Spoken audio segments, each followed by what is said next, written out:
Hey, all my IFG friends, this is Steve. I want to say, if you like movies like I do, we've started a new podcast called Happy Hour Flix.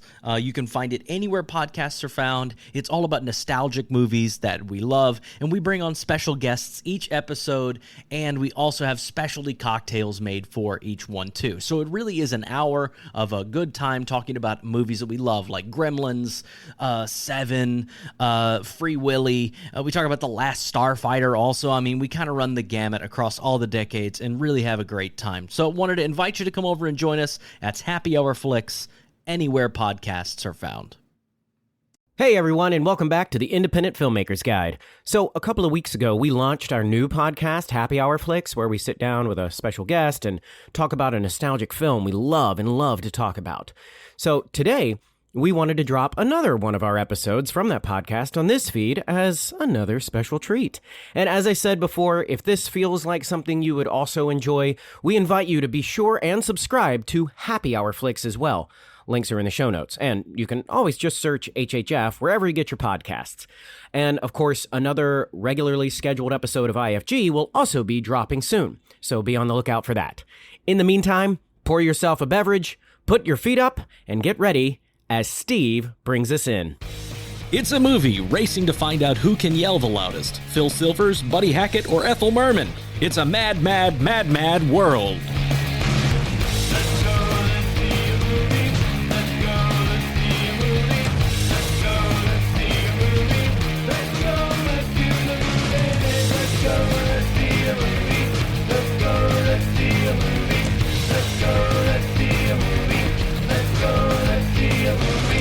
Is 1963. Also coming out this year is The Great Escape, The Birds, Bye Bye Birdie, Sword in the Stone, Jason and the Argonauts, Cleopatra, How the West Was Won, and Tom Jones. Surprisingly, that wins Best Picture here. And of course, our movie, It's a Mad, Mad, Mad, Mad World, which, hot take here, is a good movie. Hey, Matt, what do you think about this film?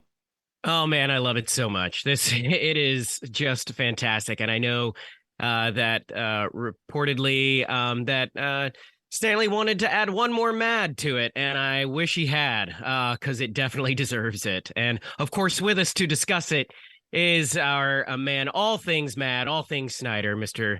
Dana Snyder. Hello. Charmed, I'm sure. So, Dana, I text you about this movie, and I was like, hey, do you want to do this podcast? I don't know if you've ever heard of this movie. And your response was, holy shit, that's like my favorite movie of all time. I mean, it is, for real. It's almost insulting you would ask me if I ever even heard of that movie yet. Well, it's a movie from the 60s, you know what I mean? I don't know. I mean, I can't remember the first time I saw it, but the first time I saw it, like, wow, I don't know what's going on but this is, but I was certainly probably not even in high school, because the record shop in Las Vegas, the guy who ran it, I found out he was Stanley Kramer's son. And so then I got a lot of stories, because I bought the soundtrack at the record shop, the used record shop. And he's like, oh, you know what this movie is? I said, no, I love it. This is one of my favorite movies. He goes, oh, my dad directed it. I was like, what? Stanley Kramer?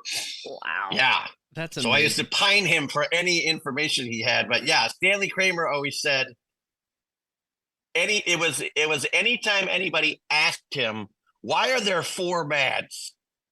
He'd say, every time somebody asked me that, they'd ask me a lot. Like, then I always thought, I should have had one more mad in there. It should have been five. Yeah. Just for the ending. So I wasn't wrong. Okay, I wasn't wrong. This movie is mad, mad, mad, mad. And then you get to the ending, which we're going to talk about for sure. But that deserves another mad. Just the way they go out on the climax of this film is fucking awesome. We got to take a second and talk about our good friends over at Misguided Spirits, who always make us up a cocktail for these episodes. And they've done something I think is really great and really special for this one. And this cocktail was made by at Bell Rev in NYC. That's Bell Rev, the cocktail restaurant in Tribeca. It's a hip, cool place with lots of really like rock star bartenders here in New York. And specifically, Leah made these episodes. You can follow at Leah Marie Logan. That's Leamarie Logan. And she's. I would have gone with Leah Libations. Well, they see. I'm going to just send her. There we You go. can message her. You got to follow her, then DM her. All right. Okay. What kind of cocktail Straighten are we her doing out. today here, Matt? People love that when you give unsolicited advice. That's exactly right. How they should run their own lives. Let's get her on the phone right now. Like, hey, we've been looking at your Instagram and we have a few notes. That's right. And but one she sent over to us is for the cocktail that she wanted us to make today, which in honor of Mr. Dana Snyder, she affectionately calls our Master Shake, which is her play on the cafe con leche flip. And Dana, do you have an idea what we got going on in this? I have all the stuff right here. What you got? You want to make this for yourself first yourself. You put on some real sexy music. You understand? That's number one. Relax yourself. Check a little bit. You got to get a mental state to properly prepare it and drink it. Then you need what else? What am I going to say? Your misguided spiced rum. No other will do. Only specifically misguided spiced rum. All the rest, garbage. Pour it down the toilet. Then kahlua. Not misguided Kahlua, just regular Kahlua, taste from the islands. Then heavy cream. You got light stuff, throw it away. Just the heavy. Then simple syrup, because who don't like sugar and water, right? That's exactly right. Now this going to gross people out, some people, but they can go take a jag. You know what I mean? Egg yolk, not the whites. Egg yolk. So technically, you could tell your wife you're having just some breakfast. No, this is a high cholesterol drink. Yeah. Yeah. This is a breakfast drink. It's like the what's that one with Advocat? We can ask Leah, the Dutchman's breakfast. Because that's a spirit. I don't think you call it a spirit Advocat, but it has egg yolk in it. It's like a liquor with egg yolk. Interesting. So they call it and it's a Dutch thing, so they call it Dutchman's breakfast. Who knew you got around the Dutch eggs. You're such a cocktail aficionado here, Dana. Maybe I'm right about that Leah libations. Maybe exactly. That Leah libation. Maybe you should consider. Yeah, maybe you should take it. You should take Leah libations and start up just photos of maybe your I cocktails. will and show her up like this. All right, so now we got to recap. We got our misguided spice rum. Then you're gonna pour your Kahlua in. Then you got that heavy cream. Then you got simple syrup. Then you got egg yolk. Now you want to shake it aggressively. This is also a therapeutic drink because you're going to get a lot of your aggression out, a lot of your tension, your stress. You shake it aggressively with some crushed ice. You get it, right? Make it nice and sweetie. Then you pour it in a beautiful glass. The most beautiful glass you got in your house.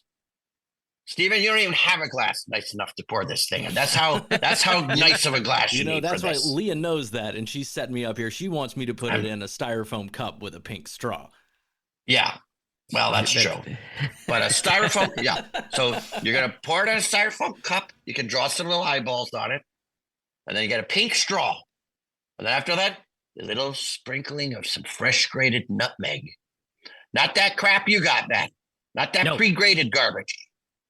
You want to pull out the actual grinder? Yeah, fresh. No, mine's sitting there, with the ever fresh Parmesan that's always grated and ever refrigerated. Yes, right. Yeah, always grated and never refrigerated. Best cocktail rundown we've ever had by far. Amen. Dana. Yeah, amen. Finally got a professional in here. Yeah, you set the bar so high. Not these amateurs. This is. We're gonna have to stop. Also, the longest it took anyone to ever read the by far, which is really a tall order because God knows I won't shut the hell up.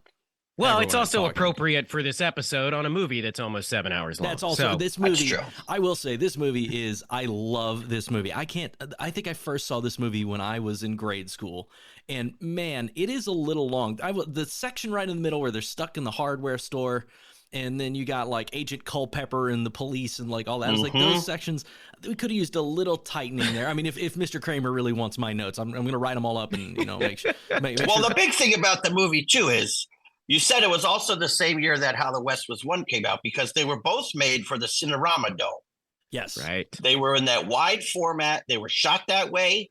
A couple of years ago, How the West Was Won came out with an awesome Blu-ray version of it that the screen was like this and like this to like properly put the ratio of what the Cinerama Dome was in. Mm-hmm. Because it was so wide, but it's very interesting to watch it like that. Yeah, I imagine. But, this was Bad World was at Cinerama Dome, had an intermission.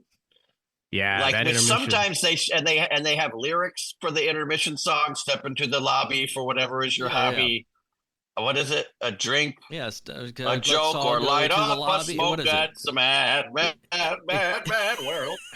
Yeah, isn't it Right. Let's All Go to the Lobby or something like that? It's so step into the lobby for whatever is your hobby. A drink, a joke, or light up a smoke. What's a mad, mad, mad, mad world. I also love the way they did the intermission because, when you get like films with other intermissions, I'm thinking like The Great Race. The intermission's like 10 minutes long. It has like 2 or 3 musical numbers in it and they leave it up the whole time. This one is just 15, 20 seconds and we're right back into it. So Exactly. it's that perfect level of nostalgia. Mm-hmm. Yeah. I'm trying to think. At the Max Factor Museum, they have the wall with the fire escape that was the model that they built for the end of it. Mm. And I remember I went to Universal Studios Florida when it opened. Mhm. That first, maybe 1991 we went. And the coolest thing I saw was that they had a back lot. They used to have a tram tour at Universal Studios Florida, but it was idiotic because it was riding through the same exact places the people were just walking around. Like you could walk around or get on a tram and run through it. But one of the things they had a parking lot of dead cars, like old show cars. Mm-hmm, mm-hmm. And one of the ones there was the fire truck from It's Mad, Mad, Mad, Mad World. That's amazing. Okay, and I was like, wow. Let's just do it. Let's the just one jump that, right to the what's end. this nuts? What isn't it Sterling Holloway? Who's the fire? He's like, one at a time, when they're all trying to go to the ladder. Great. I mean, that is a violent ending. Like when you see them all on that, like a pile of ants on top of like a big, and then they're getting thrown. Oh, it is violent. Like it is not. It's insane. It's not comedic. Yeah. Like I watched it. Literally again. I was like, holy shit, these people are dead. Like it's like I did this show and we had this fight choreographer who also did the stuff for Beauty and the Beast, the Broadway show. He said, this is the only difference. You can get away with being as violent as possible. It just depends the noise you make afterwards. So like when you see all these, because, if I punched you in the face and you went, oh, but if I punched you in the face, you went, no, you'd laugh because it's stupid, the sound. And I think that's the thing, that you see them flying through the air, and like they're on the palm leaf going down the wire. Are aggressive, man. When you see like Sylvester's falling through the windows, and then you see them fall down to the bottom floor, like they fall through the windows, through the flooring into the pet shop. And Spencer Tracy just goes through the floor from the second floor to the first floor, and then that shitty forward, backward, rewind and forth of the dog licking his face, but like. Love it. Yeah, really? We couldn't have got a minute of that? We had to get... Exactly. The dog only licked his face once, and then it was on to other body parts, and they couldn't show that. It's the 60s. Anyway, but no, you got to respect that stunt, too, because he goes through a second floor window, and they don't cut in. Like, if this was made by, like, a modern filmmaker, they'd cut into it, and you'd be, like, inside the building. You'd see the building, and then something would fall and light on fire. This is all just in the wide shot. And then you see the guy, like, fall through in there, and I was like, holy shit, that is they actually did that. I don't know if you ever saw that documentary they did about the making of it. No, I haven't. Oh my God, this is brand new news for me. When they did the movie, the first thing they did, they shot all the car chase stuff. That was the second unit, did all that stuff. And the first day they got all the cast together. Like, remember, all these people were very famous and all used to being the star. They got them all together and they showed them all the car chase stuff. That's how Stanley Kramer got the cast excited about what they're about to do. Nice. And they all watched it and they were all like mesmerized, like, holy shit, this is insane. And he'd be like, that's your car, you're going off like this thing. I mean, the car chase. But the guy Carey, his name was, I can't remember what his last name was. He was the stunt guy. He was like the main stunt guy. And he was out drinking and Stanley Kramer saw him. This is a side note now. And he's like, you got a big stunt tomorrow. If I were you, I'd go sober up. And he's like, I went back to my room. I put my finger down my throat, had a couple pots of coffee. And he showed up the next day. It was the first stunt of the shoot with the Harry actors. Lofton. That's who it was. Harry Lofton? Lofton, yeah. There you go. Okay. Yeah. See, I'm not lying. There's a real person. The first stunt he had to do was he was filling in for Jimmy Durante, and all he had to do was kick the bucket. But Stanley Kramer was like, aha, I got you. He goes, I could have done that dead drunk, Stanley. I remember. But there are all these stories like, oh my God. you know, they had a craps table on set because before they put it up, it was always looking for Phil Silvers. They couldn't find Phil Silvers anywhere. Right. And Phil Silvers was like super mischievous. There was a rule that none of the actors were allowed to see the dailies. None of them, because there are too many, cooks in the kitchen, too many egos and everything. And one of the ongoing issues was he would give everybody a number of like when to leave. Milton Berle was always the last person on camera. Even he's like, I watched him leave at number 4. He always had that word like, yeah. Like he just had to be the last guy on camera. Every time it's this fucking humongous ego. And like Edie Adams was talking about Phil Silvers would do stuff like this all the time to drive Milton Berle crazy. He'd be like, you want me to get Milton to call his agent? Oh yeah, okay, all right. Who's got it? And he always put money on it, always betting. So like Milton Berle would come in, they had an air-conditioned trailer they'd all sit in like their green room, and he'd sit there with his back to Milton Berle, and he goes, all right, 2 minutes? Okay, fine. And then they'd walk in and he'd be like, buddy, that last scene you did yesterday, you just came off a little slow. If I were you, I would, you got to walk how you watch it. And Edie, that shot of you earlier. He was talking the whole time as if he had seen the dailies.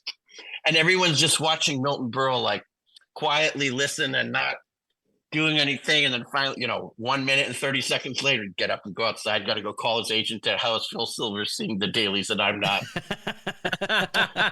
And Jonathan Winters in the scene in the garage when he's taped to the pole, he was actually taped to it. And they took a lunch break and forgot to let him out. Everybody left, and he was just sitting on set. They came back, and he's still taped up on the stage. Like, he goes, I'm in here now, fellas, but when you get me out of this, we're gonna have some words. Urban legend says that he then gave like a 3-hour lecture to Arnold Stong and Marvin Kaplan because of that he made them sit through like a 3-hour on forced potty training or something. He was apparently, he's always been crazy, but like. He would see like Edie Adams would say stuff like Mickey Rooney just used to love him. And because he would just go off on these characters rambling, but super funny and super smart. But like Mickey Rooney would just go up to him, like as they're over by the green room or whatever, we go over the top at dawn, Captain. And he'd just like, oh, yes, man. All right. Here we are. And he'd go off on some 15-minute thing or like, who are you? And he goes, I'm the Wednesday Bear. I wish I was the Tuesday Bear. Like, it's just wacko stuff. But like, he kind of kept he sort of kept all the cast and crew wildly entertained. Absolutely. I mean, because that was like his first really big thing. Yeah, sorry, go ahead. No, I was like, we got to go back to the car chases though, because the car chases, like, they cannot be underestimated in this film. They are awesome. Awesome. They're off how the many rails, literally. This is like Mad Max level car destruction that is happening in this film. Like, and it feels like nothing is built or prepared for like stunts. They just put a person in it and like, what do you think? Can you flip it? Yeah. They were like, when you give cowboys cars, that's what they would do with them. Yeah, absolutely. And you have people doing stunts. Like Phil Silvers drove his car into a river and almost drowned because he can't fucking swim. But he just drove it straight in anyway. Hey, Phil, just what you want to do is you put it in drive. Don't worry. I feel like the scene was improv. Like, that's not scripted. They were like, no, trust me. Like, it's not the kid. It's like they're standing over the big. No, it's okay. It's not that deep. Drive across. You'll be just fine. Yeah. Just keep it, guys. Just roll the cameras. Keep the cameras rolling. Not roll on this. I just saw there was a big auction last weekend on Heritage Auctions. They sold his Otto Myers brown suit from It's a Mad World. Oh wow! Sold for $1,100. Wow, that's I can't decide if that's low or high. I think it's low. I'd say it's low for an iconic costume. Right. It's because it's so. I mean, the silhouette alone. I mean, Phil Silver's silhouette, but that silhouette of his suit. Yeah, I do feel like that's low. Well, you got a hell of a deal, Dana. I wish I got it. Yeah, I was like, are you burying the lead? You're the one who got it. I know, yeah. The scene, when the introductions of Phil Silvers also, like when he comes in that white car and he's just like big grins and smiles and he's such an asshole. The entire and the music that starts playing as soon as he starts, and he does that. He's like, I mean, because he's the one who sort of he's with Jonathan Winters, and he's like, you're just not going to believe this story. This $150,000. As soon as he says $150,000, Phil Silvers does this. He literally licks his lips and then puts both of his hands on the side of the car. And then his line is, "Well, try me. I'm pretty gullible." That's it. I was like, the best line of all time. The music cue for that is called "The Gullible Otto Meyer," and it's like that sneaky saxophone. Yeah. The other thing I love so much about this movie is not everybody. There's one guy who wasn't in it who was very upset, and every time he'd see Stanley Kramer, he'd give him shit about it because Don Rickles was not in it. Don Rickles, yeah. But there are so many. I love cameos in a movie anyway, and this is like the cameo movie of cameos. I mean, this cannot be topped. This cannot be topped. So who is the best cameo for you guys? For me, best cameo is Don Knotts. Because he just crushes it. Yeah, I think he has probably 2 lines, and his exit is just so, perfect. It is just fabulous. Classic nervous Don Knotts. Yeah. Yes. I think my favorite is Jack Benny. This rich car pulls up, and it's like Ethel Merman over there. She's like, "Trouble? Having any trouble?" She goes, "Yes, and we don't need any help from you." And it just cuts back to him, and he's super quiet, just does his, well, and then drives away. But he's in a bowler hat, looks like a rich guy. What about you, Matt? Which is the best one? I think it's got to be, just because when I first saw it, it didn't click, obviously, who it was. And it was Buster Keaton, because he plays Jimmy. Oh, yeah. And it's right at the end, and of course he doesn't say anything. There's no relationship with Captain Culpepper, and it's just like, sorry, Jimmy, gotta go. And then they just linger, and you just watch. And he's doing Buster. those weird steps, and he's like retracing how he just walked, and like. Well, I was like, wasn't he supposed to play something else though? I think he was supposed to. Yeah, play he was going to be the Jimmy Durante role. That was that was what he was originally going to do. Mm-hmm. But what do they call it? The something case. And then she goes, "What the hell is the guy?" It's the guy's name, and he goes, "The tuna fish robbery." The tuna fish robbery. When he's what I've been talking about for 15 years. Right. Yeah. I mean, it's almost not a cameo, but I also like Stan Freberg, who's there with Andy Devine at the local sheriff's department, but he never has a line. He's just sitting there on the switchboard or whatever. I think kind of the dumbest one, if I can say it, is Jerry Lewis. Yes. When he drives over his hat in the back, and then his eyes cross and then he's like, yeah, exactly. Oh, so bad. So stupid. Because he was doing Who's Minding the Store that same year. That was his movie. Okay. So I do have a question. It's controversial. Cameo question. A movie from 1963. No. Oh no. Okay. For a cameo question, what was this cameo on the, I guess, the scale of fantastic to sad? Where does it rank in there? Three Stooges? The Three Stooges. I think it ranks as fantastic. I agree. Fantastic. It's because, again, the music and the edit is just it does that perfect. Ding, ding, ding. And they're just sitting there with their fire equipment. They don't say a word. And they don't need to say a word. And then it's gone. They don't do anything. Yeah. That's it. Yeah. But that's what's cool. Just in your mind, then you're like, okay, well, that's a movie unto itself. Yeah, right. It's like that movie overlapped. That feels like that is about to cut into a Three Stooges sketch. You know what I mean? That is about to cut into them solving whatever batshit problem this is. Well, and Dana, you bring up. I mean, you keep mentioning, which is so brilliant, that the music cues in this and the sound effects, and how they just cue up each little moment, each little cameo. Yeah.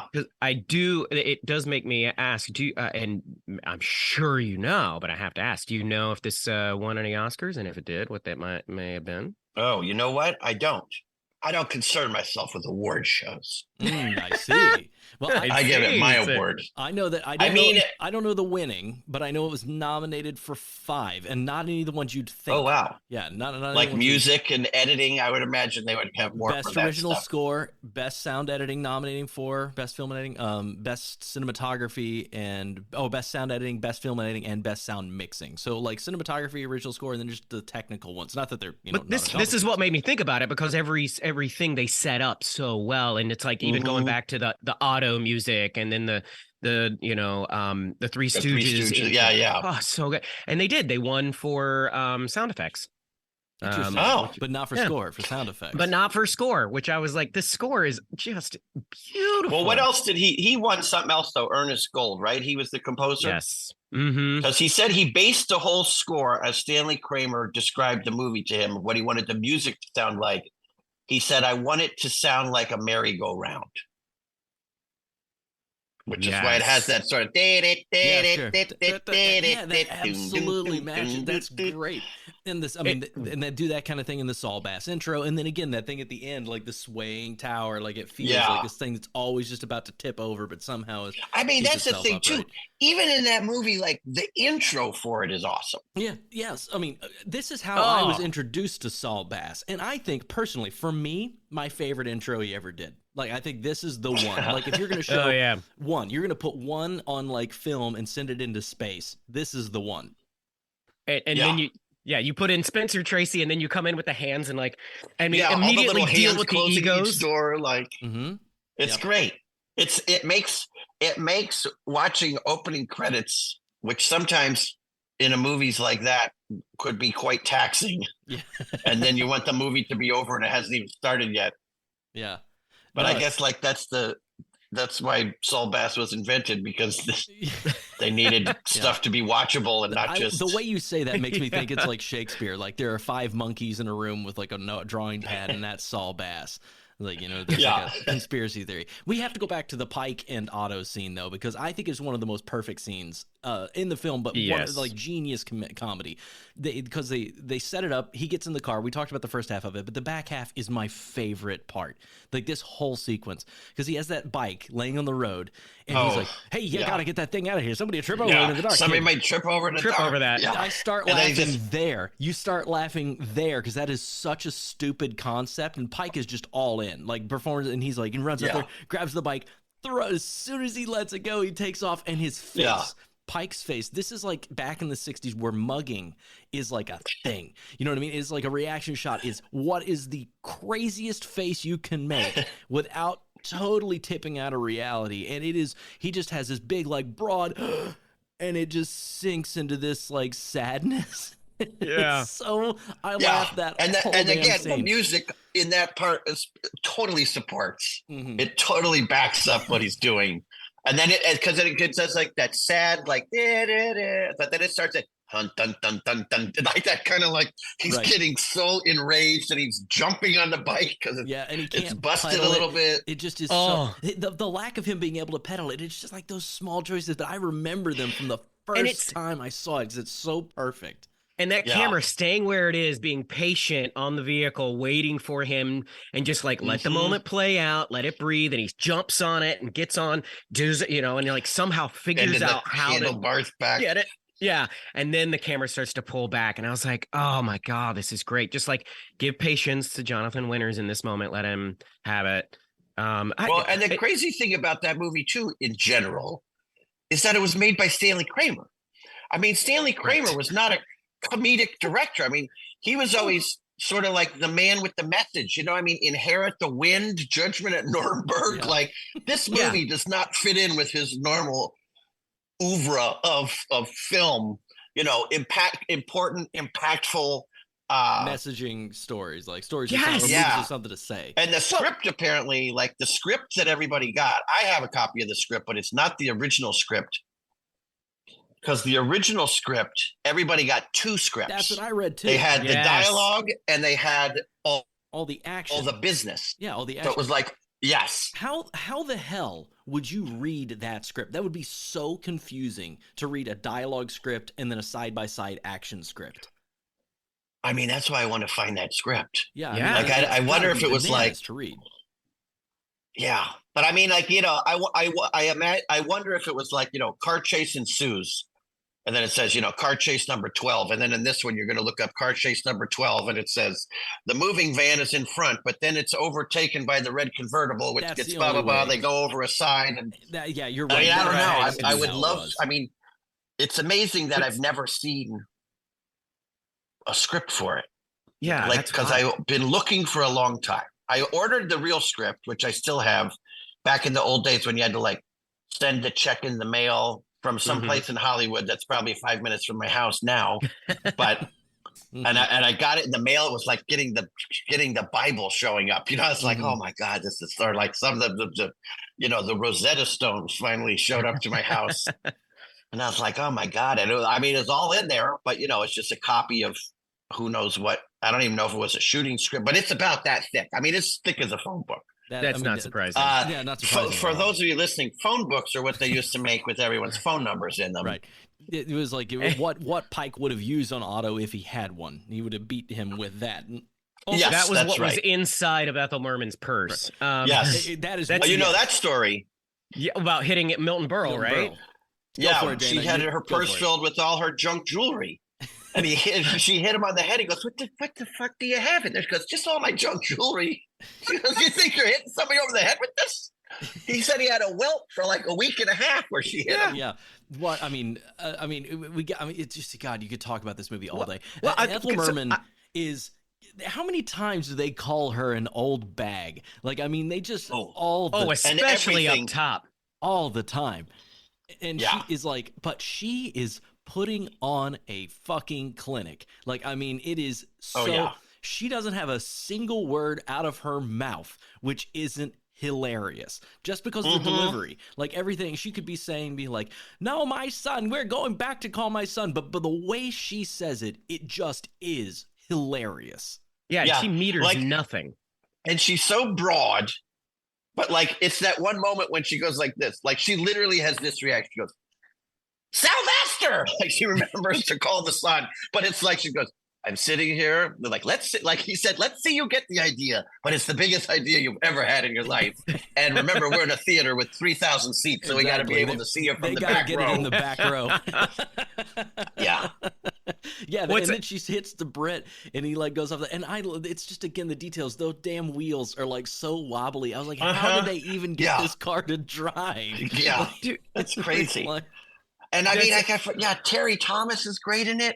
Oh, he was apparently a maniac that whatever hotel they were staying at, the first day he showed up, he didn't get there right when they all first got there. But they said we were all sitting in the bar, in the lobby, in the pool. First off, can you imagine being at that hotel and the cast of Mad World is staying there? Like, there's Terry Thomas showed up in a full mariachi suit. Got into the lobby and then made a beeline and took a cannonball into the pool. That's how they all met Terry Thomas for the first time. So he went in a mariachi suit. This tracks. This had to have been the most fun movie, like in some degrees to make. It's got to be. I mean, they're just every scene is just. I mean, chewing the scenery. And we've not even talked about Mickey Rooney or Buddy Hackett, who, and when I was a kid, you could not, my parents used to call him Marble Mouth, Buddy Hackett. And I will always remember him as that. He, again, every single scene, when he's listing off W words to Mickey Rooney, and they're driving early in the movie, and he's like, walnuts, walnut tree, waterfall. I hope it's not a waterfall. And Buddy Hackett's like, no. It's just so funny. He was the one guy, Buddy Hackett was the one guy, so it was a fair nations. Everybody was getting paid $100,000 to do the movie. Buddy Hackett wanted $150,000. He's talking with Stanley Kramer back and forth. He says, why do you want 150? Everybody else is doing it for 100. Milton Berle's doing it for 100. He goes, I don't know. I just like those numbers. So then Stanley Kramer came back to him and paid him $105,000 instead of 150. And Buddy Hackett's like, so I always say Stanley Kramer still owes me $45,000.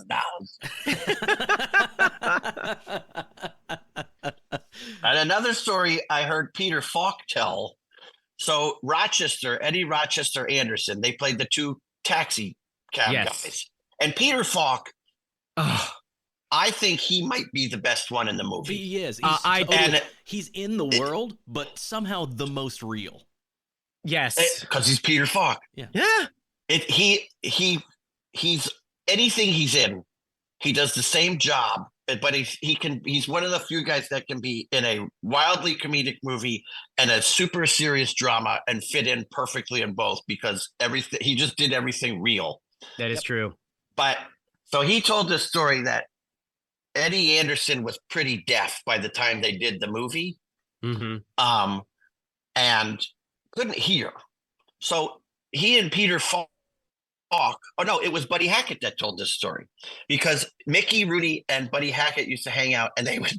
One time, Peter Falk's running his lines, and Eddie Rochester Anderson standing with him, and Peter Falk's running his line, but the man, he's trying to figure out how to say it. He's like, what did the man mean? The picks and shovels. And Eddie Rochester Anderson's standing next to him, and he used to have this word, base. If he didn't hear what you said, you'd be like, hey, Eddie, how are you doing? Base. Like, it was just sort of like a nonsense word he used to cover the fact that he couldn't hear what you're saying. So he's standing next to Peter Falk, and he's going, base. And finally, like, Peter Falk turned to him and said, what the hell does base mean? and Buddy Hackett and Mickey Rooney said, we literally fell out of the bushes because we were just spying on them. Which it seems you could tell. Like they definitely have, Mickey Rooney, Buddy Hackett have the best love relationship. their chemistry. Their chemistry is top notch. I mean, when he's flying the plane and the guy, oh my God, every scene is just. Oh, and Jim Backus. Oh. That cut of Jim Backus slamming his head against the mini bar. Yes. And then there's a scene where they flip over and he goes to the ceiling. And he's just rolling. Yes. It's just perfect. That's great. Oh my gosh. Yeah, I mean, he's another one. Like Jim Backus showing up in that thing is like another great one. I can't see. I can't see. Must be an eye cold. And it's like, what is it? He's like, now I'm going to go make an old fashioned the way my dear old dad used to. Now I'm going to make an old fashioned the old fashioned way, the way old fashioned. Dear old dad used to make it. Exactly. And Buddy Hackett's like, what if something happens? And he goes, what's going to happen to an old fashioned? What could happen to an old fashioned? He says, what could go wrong? Doesn't he? Buddy Hackett says, what if something goes wrong? He's like, what could go wrong with an old fashioned? Old fashioned. Now you just put your little hands here on the wheel here. Exactly. Who says this boy can't fly? It's just so good. And they're flying around the tower, and the guy, the guy who deserves an Academy Award, who's ever the colonel that's so proud of himself but won't shut up. Like he's Paul Ford. Yeah, he's Paul Ford. Yes, Paul Ford. Who was he was the captain in Phil Silver's show. He was the colonel in, and he was one of those guys. Wilberforce, he was also, he played Mayor Shin in The Music Man. Right. Yes, that's where I know him from. Yes. But he was one of those guys who, like, I think he was in Tea House of the August Moon. Look that up. But with Andy, or I think it was Tea House of the August Moon, or the one with Andy Griffith where he was in the army. But that was like the first acting he had ever done. He was like not even in anything until he was like 40 or 50 years old. Yeah, it was Tea House August Moon. Tea House. Okay. See, I know what I'm talking about. I'm not always I'm just impressed. I'm impressed. I mean, of all the movies you could have asked me about, this is the best one to ask. I love that. I love that you're coming out like you're so mad that Steve asks you that if you know this. I mean, I don't know why I would assume I do know it, but it was slightly insulting if you like, hey, do you know this? I was trying to be nice. You're like, I own all the comedy records. I have the script. Yeah, I'm going to come slap both of you for an hour and a half. I can't speak for you. It's like, we could do another movie, but you do happen to know this one because I love this movie. And I remember your response. I thought it was enthusiasm, but now I'm rereading it and it was anger. Like you were like yelling at me about this movie. I finally understand that that was hipster angry moment of like, I knew them when they weren't famous. Right. I like those hipsters like, oh, this band, yeah, I used to see them when they were cool. Exactly. When nobody knew about them. I just gave you the benefit of the doubt, but now I'm rereading it. I'm really making me draw back on our friendship here. Well, it was enthusiasm. Be it known that it was definitely enthusiasm. Angry enthusiasm. When that guy is trying to talk them down to the plane, and if you watch Colonel Wilberforce, he has a name. I'm never going to remember it. I mean, I'm just going to keep, if it's not Dana Snyder, I don't know it. Anyway, but watch everyone else in that scene around him. That is the best part, because the journey of that scene is either three things happening. They bring up the Colonel, and that's what they call him, which is a perfect name. Yeah. And they track him down and they bring him up. And then he's like, now you boys, you're going to do a great thing. We're going to teach you about this plane. Now the thing you need to know about this plane. And the guys around him all shoot him a look and be like, oh, Jesus, they're going to die. They're going to run out of fuel before this guy stops talking. And then we go to other scenes and we come back and he's still talking. Nothing is happening. And everyone else is slumped in a chair and kind of watching him and bored. And in the background. What's his name? Jesse White. Jesse White, who's one of the guys in the tower, who played the lonely Maytag repairman. He was the original lonely Maytag repairman. He's the guy sitting there and goes, why don't we just shoot him down and be done with it? Exactly. Yes. And in the background, the plane is doing loop-de-loops and barrels. Yeah. It's ingenious. I mean, just so funny. And he's so there's so many different, there's so many different mini movies like that. There's the hardware store stuff. There's the control tower stuff that are almost in their own, could be their own weird little thing. Yeah, once they get trapped, the thing with that movie too, I always wonder about is, had Sid Caesar not been in it? That part was supposed to go to Ernie Kovacs, which was her husband. Yeah, who died. She almost didn't do it because he died. He got in a car wreck. Yeah. Sid Caesar said, I couldn't believe the strength she had to do this role that they were planning on doing together. Yeah. And what's weird is I think Ernie Kovacs, first off, sit there and think so Sid Caesar wasn't going to be in it. Right. Yeah. That's number one. And then I feel like it would have been sort of a wildly different movie with Ernie Kovacs. I can't even picture, I like Ernie Kovacs, but I can't even picture, he doesn't strike me as zany. Right. Sid Caesar's zany in it. Mm-hmm. There's a mania and a manic element to Sid Caesar and an angry element that you just buy as it keeps building in that when they're in the basement. It just gets, and it's terrifying. He terrifies me in that an entire time. Oh, yeah. Back to them. Yeah. Yeah.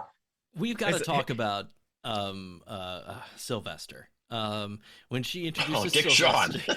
the first, it makes me laugh every single time. What the hell is happening at Sylvester's house? They call, and this woman is just dancing, and then he appears, and she's crushing it.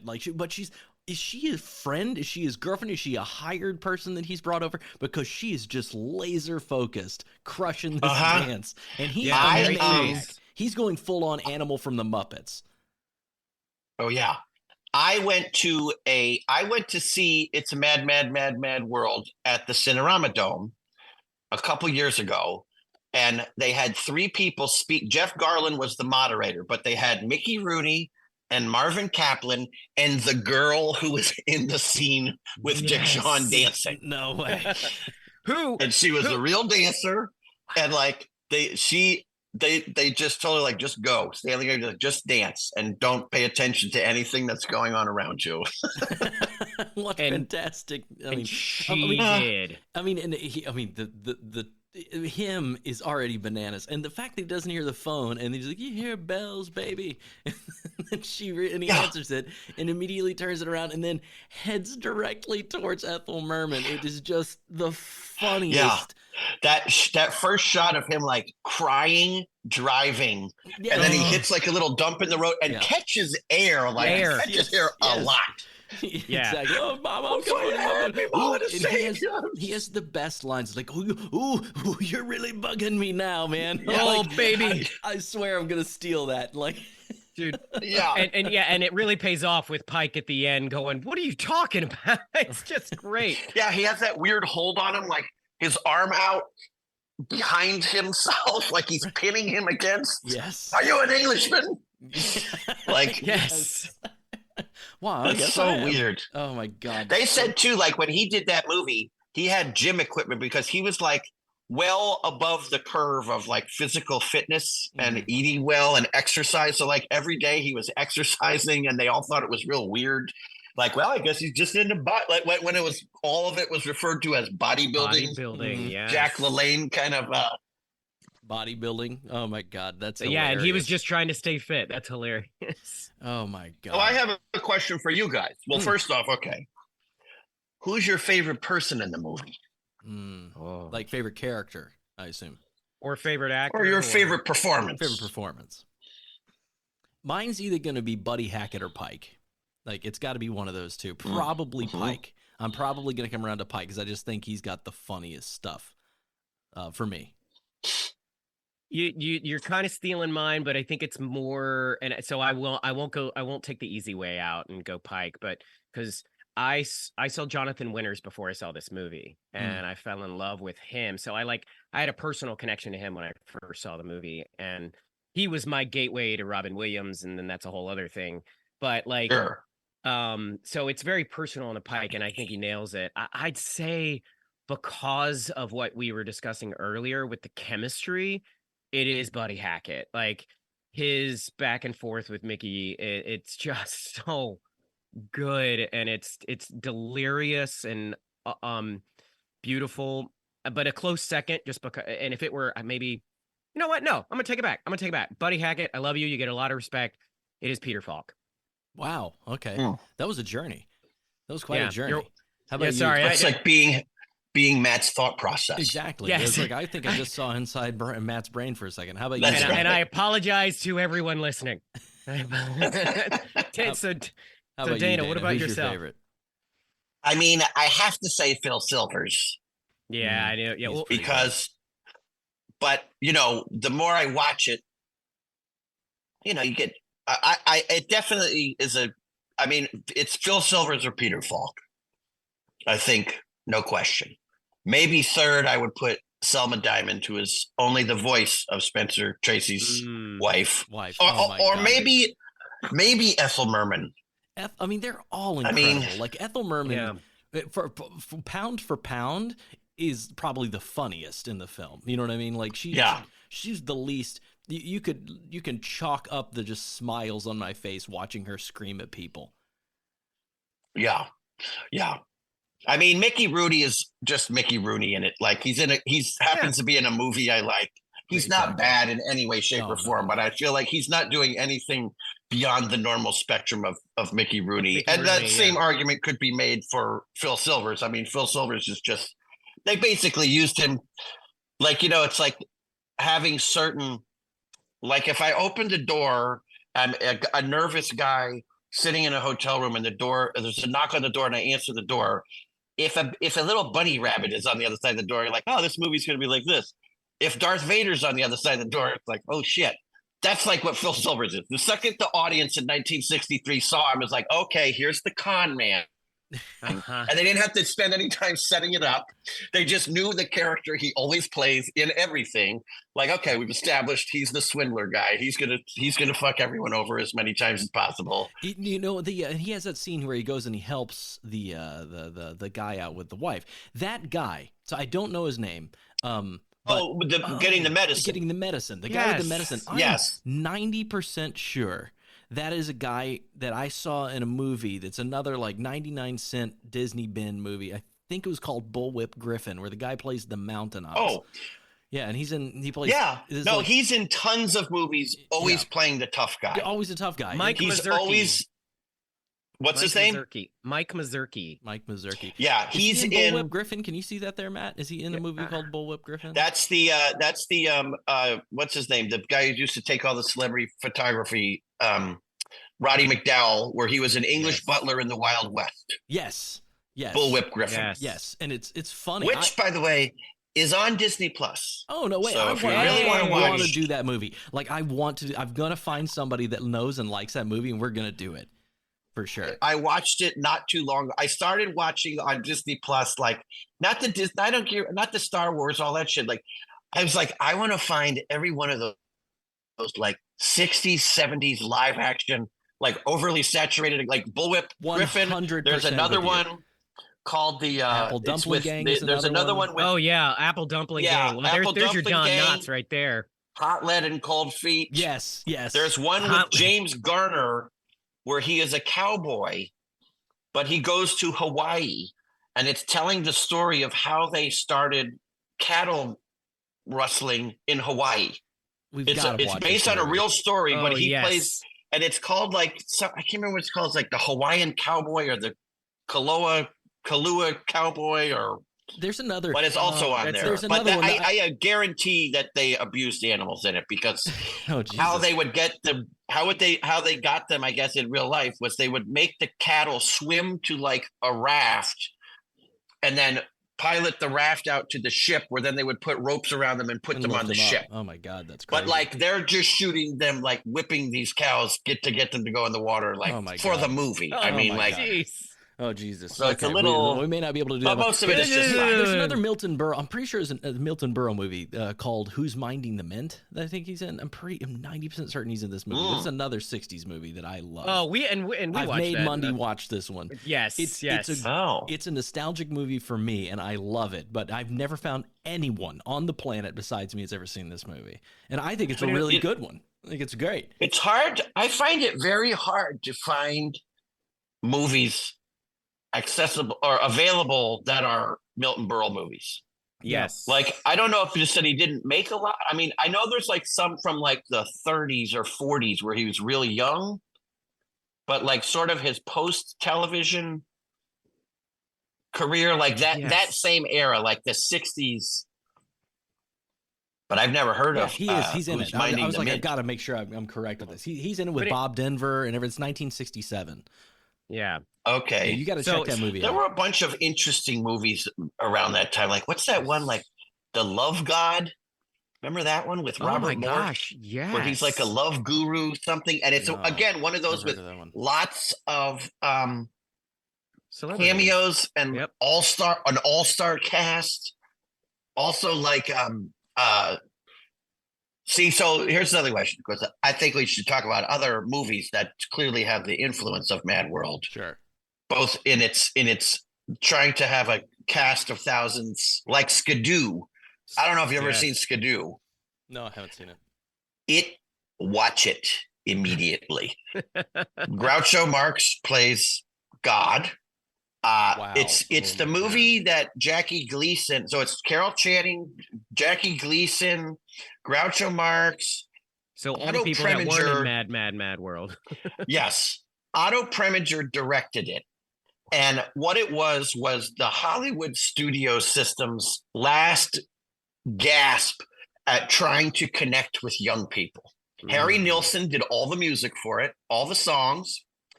And what's his name? Austin Pendleton is in it. Doc Hopper's assistant from the Muppet movie. Yeah. A young Austin Pendleton.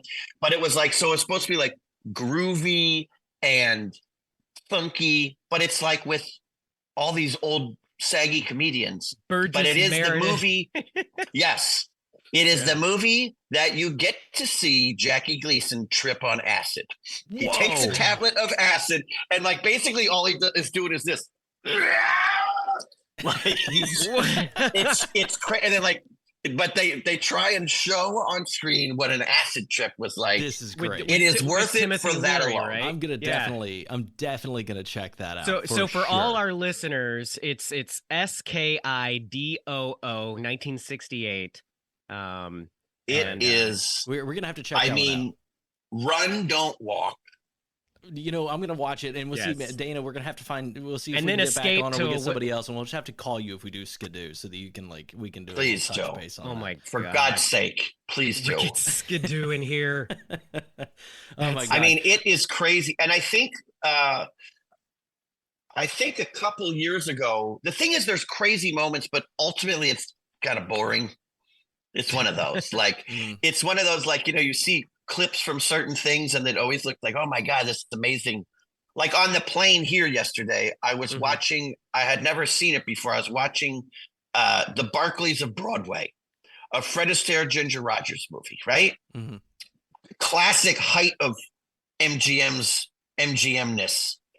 Right. Because I'd seen some of the dance numbers and there's good shit. I turned it off halfway through. I couldn't believe I couldn't even get through it. It was so boring. It was so boring. I was just praying for the next musical number. Like, please, I hope there's another number soon because this storyline don't care. And like Fred Astaire, great guy. Yeah, I was about to say hot take on Fred Astaire here from Dana. Yeah, but like not a comedian, not funny, just like a pleasant guy to watch, and he could say all his lines in order. And he was the Jimmy Fallon of his time. Ginger Rogers. Yeah. Oh, Jimmy Fallon wishes.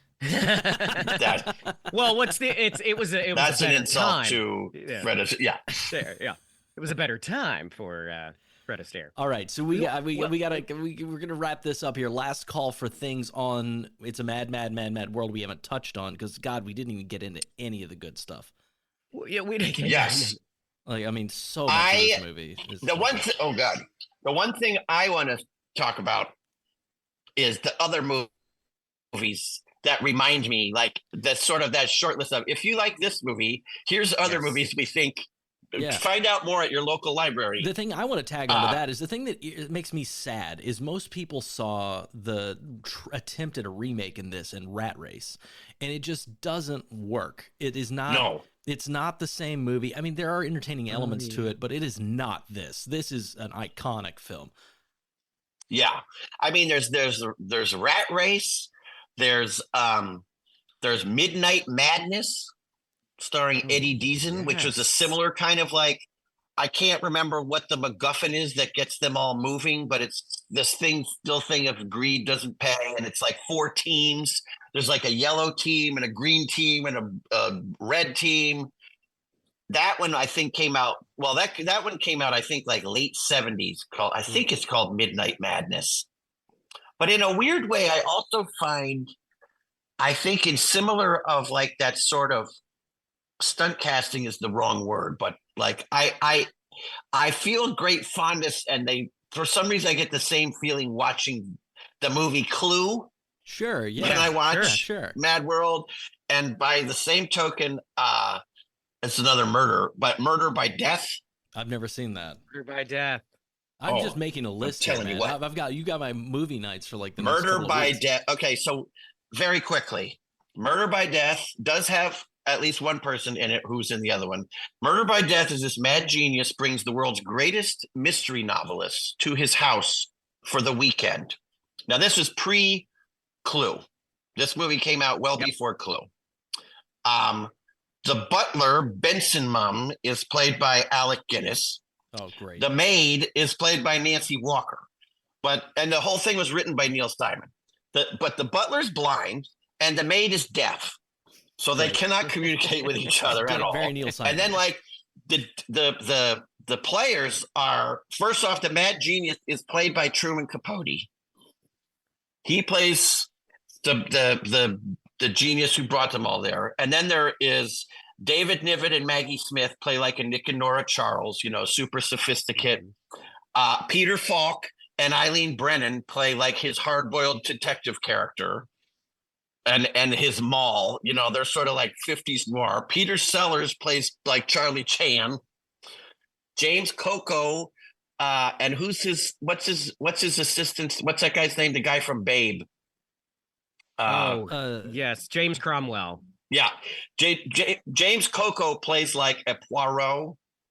And has maybe one of the best lines because Peter. Every line is great because Neil Simon, but Peter Falk like dismissively talks about it like the Frenchie over there, and his line is, "I'm not a Frenchie, I'm a Belgie." It's great. Oh my god! But the whole movie is awesome, incredible. And it's somebody else from me. And then the other opponent is Estelle Winwood and what the hell's her name? The Bride of Frankenstein. Elsa Lanchester play like a Miss Marples. Oh my god! kind of Agatha Christie character. I'm the whole movie definitely is checking this it's out. fantastic. I'm definitely it's checking fantastic. This out. So I mean, Dana, man, I'd talk to you Sorry, for I talked another too much. hour. No, No, Are you not at kidding all. me? I talked to you it's for the another whole- hour about this movie. Yeah, we could- I'm having just such a good time. and 20 others. So Yeah, exactly. somebody, Dana, man, you're the best, Yes. dude. This is an thank you absolute so That's much. what's pleasure. a true this is pleasure. so much fun. Yeah. Guys, it was an absolute blast. Talk to y'all soon. Bye, guys. Thanks, man. Happy Hour Flix is a Framework production, produced by Lori Kay and James Allerdyce, hosted by Stephen Pierce and Matt Mundy, and found wherever you listen to podcasts. And that music you're hearing is by Johnny Mineo. Remember to subscribe. See you next time.